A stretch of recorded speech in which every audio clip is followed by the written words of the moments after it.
Hey, welcome everyone. So I came across this video of Chacha Ike and I decided to share because it is similar to what happened to me years back. Some of you here, if you are here, you'll be able to relate and remember such thing happened to me. Okay, so I just want to say that people should leave people alone. That's a fact. I feel so empty right now because people misjudge people so much. Some do it for fun, some do it for revenge, some do it for just no reason. Hatred. So I feel like when people stop judging people will be so good. So I don't know how that may sound, and I don't know how that thing sound for your ear, but I did try talk say make people stop to judge people. This video of Chacha Ike, I saw it, people saying that why we should go back to our husband. So many stuff in the comment section. I'm saying some are saying congratulations, but you left before nobody first. Like she's going back. She left unwillingly and now she's going back willingly. It's not your business. No be your business. Go and marry your husband. If you decide to stay or go back, that time nobody go come follow you drag, okay? Let people be. Let people be. Stop making people sick. Frustrating people. Stop to frustrate your fellow human being. Some of you know that you people are frustrated, right? Some of you know that you people are frustrated and you try to pour out your frustration on someone else, which is very bad. First thing you have to do is learn how to take that your frustrated self, make it concentrate on something. Leave those people alone. They are not your business, okay? Let them do whatever they want to do. I saw this video and it's so lovely. I decided to share because I don't see any reason why someone will go against this lady after all she have gone through, after all she have passed through. Let her live her life. God is our final judge. If there is God, He will be our final judge. After all, the Bible made us to understand that if you have not sinned, you should be the first to cast a stone, right? You people that are casting a stone, have you sinned? Yes or no? So for that, I'll be putting this video, then later conclude that I will not allow nobody to make me feel less myself. So let everybody have that their self-esteem. Go and do whatever you want to do. When you keep doing it every day, you will see the changes that you are making. You will see the effort that you are putting on. You will be something that you dream that you want to be. You will surely become it. So guys, let's just try to encourage each other, support each other when necessary. We don't really have to come begging on things. Please guys, very important. So I'm going to put this video for you guys to watch and see how she explained everything that have happened to her so far for my battery go down. So let me quickly do this, and I just feel like she's blessed. She's so blessed. Just the way I was blessed. So she's blessed. She has so many supporters around her. And that's enough for her. So guys, please, let's be guided. The expensive treasure that I still have is my husband and my children. I chose bipolar to make a mess of my most treasured possessions. If you're bipolar, so that when you're having an episode, your favorite things, your favorite people become your worst enemies, your worst things. It's two poles. It shifts from this pole to that pole, and it will stay there for a long time. Just allow me to come back. I'll be taking my medicine. I promise. And he said to me, that's just the point I wanted you to get. Because what is happening to you has happened to many people. It's happening to many people. So you don't let it ruin you. To me, the moment I realized that bipolar and in my dealings with people, I began to make conscious efforts to be a better person. And that was the worst thing you could do to me then. If you say, I could fight you. Because what do you mean? What ogu? Insult yourself there. On and on it went. I came back and they bonded me yet again to the hospital. This time, Dr. Val's hospital. What's the name again? Ken Crest Hospital. That's the fourth hospital now. One hospital after the other. And it's not like our bills were ever cheap. It's designer sickness, yo. Pills used to be 700,000, 800,000. And it's not just the pills are not even that expensive. It's the aftercare, the psychotherapy that they used to give me that I was still combating. I shaved my children's hair. Anybody that knows me here on social media know my children. They are my greatest asset alongside this man. If you know me on social media, you've never seen me in a private jet. Look, I don't have a Wrangler, I don't have those expensive cars. I still money. Nobody was pushing me, but I feel like somebody's trying to kill me. Hallucinations, delusions. Because I love my husband and my 4 children at home, including a 1-year-old. But then I suddenly remembered home and I felt like, okay, the reason I ran is because this man here, I was convinced in my head that he wanted to use me to do rituals. The nature of my work doesn't support the sickness that I have. I make pretense for a living. People pay me to be pretending to be who I am not. And I've done it for over a decade plus. So I'm a guru at it. But all that pretense began to backfire on me because I began to lose myself in the midst of it all. Characters that I do not recognize were now jumping out of me. I'd come on social media and write nonsense. I resumed work. The stress of the work began to jam my brain again. I had yet another episode. Just like in 2020, I had another episode in 2021. I had that episode in 20. Every year there's always episodes. Hypomanic and manic. This particular episode, I burnt all our wedding photos, all our vital business documents, all our clothes. We had no clothes again. It's what I do. I did that. The last manic that I eventually wandered off.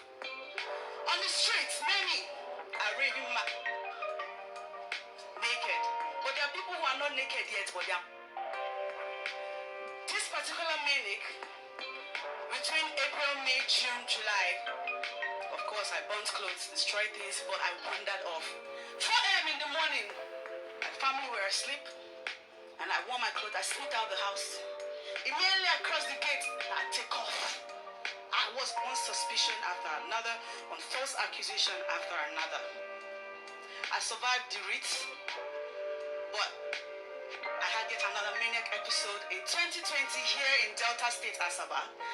I was on the laptop writing script after script. Writing is my hobby. My husband was on his way to Lagos to sign a contract with our company, between our company and yet another production company. And before I could realize what was going on with me, I went mad again. And I began to do things around the house. I broke televisions, chandelier lights, I burnt all my clothes and my children's clothes. Just like I did in Enugu, I reduced everything that we owned to trash.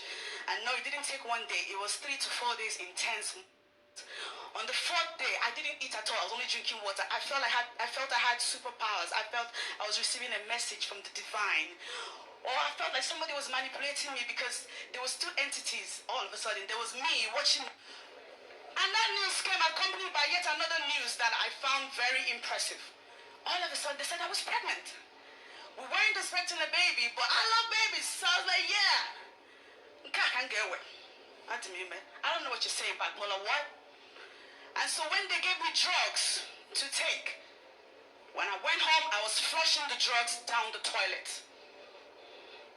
I had a friend, I still have a friend in the US, who bought me pills worth thousands of dollars. It was a 6-month supply for the disorder. But my head didn't agree with that news. So I called her and said, I won't take them.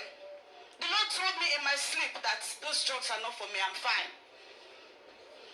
And then I now attached pregnancy without my pills. But I never stopped going mad. Only this time it was small madness. But then, when I had my baby, I couldn't stop that me in action. They had to bound me hands and legs to the hospital. And then I was still just like in the movies. Struggling. It was now at the hospital, American hospital here in Asaba, that Dr. Isioma Okoba, alongside a psychiatrist, Dr. Nebe, diagnosed me of bipolar disorder. I had heard that name in the movie, but because I'm an actor, that name seemed fictitious. It felt like a name that they had to come up with to buttress a character or characterization. I didn't take that news pleasantly because it was not a pleasant news. Because what do you mean? Do you know who I am? Cha-cha. I am way too beautiful. Of course you are. Way too talented. Way Thank too goodness. brilliant to have what they call in my area a little bit of score. Soko. The Reef Hotel NO New Haven. I was lodged in a suite with my husband and my 2 children at that time. And then one day, it happened. I went back. Later I So- discovered so So this is like everything that happened to her in these few years that she just summarized in this short video. So now everything will happen to her these few years. Now she just carry pack put for this video small but long, but she just decided to cut the story short, put them together. So I will relate because I feel say because many people they judge them because they be celebrities, they on these eyes everywhere. They be like eyes for the body. You they first use the eye see everything. So I feel say I make some of them no feel really take care of their heads. They feel say if they disclose and people go talk this one. Until the thing don't overload matter like that before they go take her serious.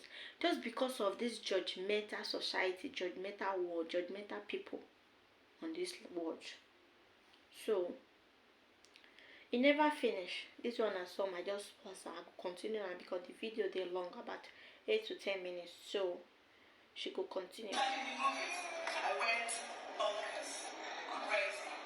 I began to throw away every of our belongings, clothes, shoes, bag, shorts, This to make it to know they show this light. The suit in the parlor area had 3 large cushions. I ripped it all off using a tiny knife.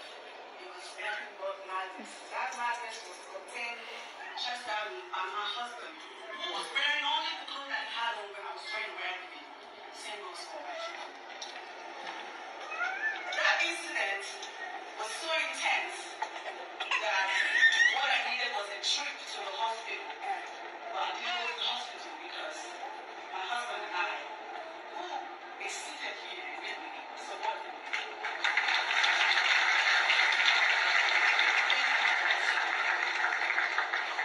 We attributed it to demonic attack, voodoo, marine spirits, somebody or somewhere. Now, what I can say. Oh, it's not good. You know, you can get really envious in that. So now some of all the videos be that, so I know if we continue now because it's too long. But this few one what I don't show now, if I won't really watch the full video now, if you check on YouTube. But I've said what I said though. Nobody will over pressure me. Nobody. So make nobody to over pressure you. Carry your self-esteem. Very, very important too. Very, very important. Because this life now only one road you can follow come. And that one road go follow go. If you follow that one road come, you won't follow one road go back. No 2 road for you. So no road for you to choose whether good or bad. Or join. So you better rethink your life twice. If you dey do anything wey be say no dey favor you, try to dey do the one dey favor you once in a while because e dey very important. You know yesterday say YOLO. you only live once. For those wey dey think of say they go there come back, I no know for now, but for me I no know. Maybe if I go come back again, before I go believe. So for this life wey I dey, so what I know say na this life now I dey, I go dey do wetin favour me. So abeg, make everybody know say everything dey possible. Anything wey you want to dey possible, just put your right mind to it and you will see the way you will do the things. Okay? So that's just it. Thank you all for watching. God bless you all. So that would be for it today. That would be it today. So thanks for watching.